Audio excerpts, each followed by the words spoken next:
మళ్ళీ 30 ఏళ్ళ ఈసారి వస్తే మాత్రం 30 ఏళ్ళు ఇంకెవరింటారు నీ మాట?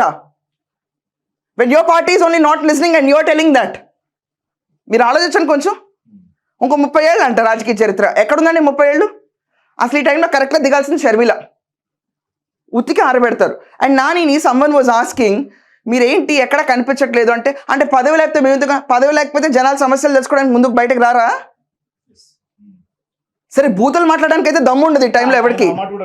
పింక్ మీడియా వాళ్ళ దగ్గరికి వచ్చినప్పుడు అటెండెన్స్ చేసుకుంటాను, బిఆర్ నాయుడు గారి దగ్గరికి లేకుంటే ఏబిఆర్ రాధాకృష్ణ దగ్గరికి రోజు ఉదయం కనిపించాలని కూడా అన్నాడు ఆయన రిపోర్టర్తో మాట్లాడు. ఏమండి, నాకు ఆ మిగతా ఛానల్ హెడ్స్ గురించి మాట్లాడాల్సిన అవసరం నాకు ఏ మాత్రం లేదు. It's none of my business to take their name or utter their names in front of anyone.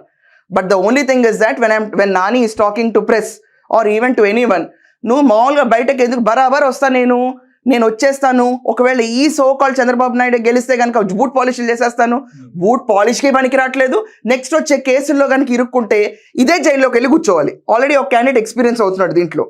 And ఇదంతా కాకుండా వంశీ పైన 4 కేసులు వస్తాయి. అండ్ నాకు ఇంకా విచిత్రం ఏంటంటే, ఇప్పుడు వీళ్ళిద్దరిని పరామర్శించడానికి జూనియర్ ఎన్టీఆర్ వస్తాడని, మరి క్లోజ్ ఫ్రెండ్ అని చెప్పాడు కదండి.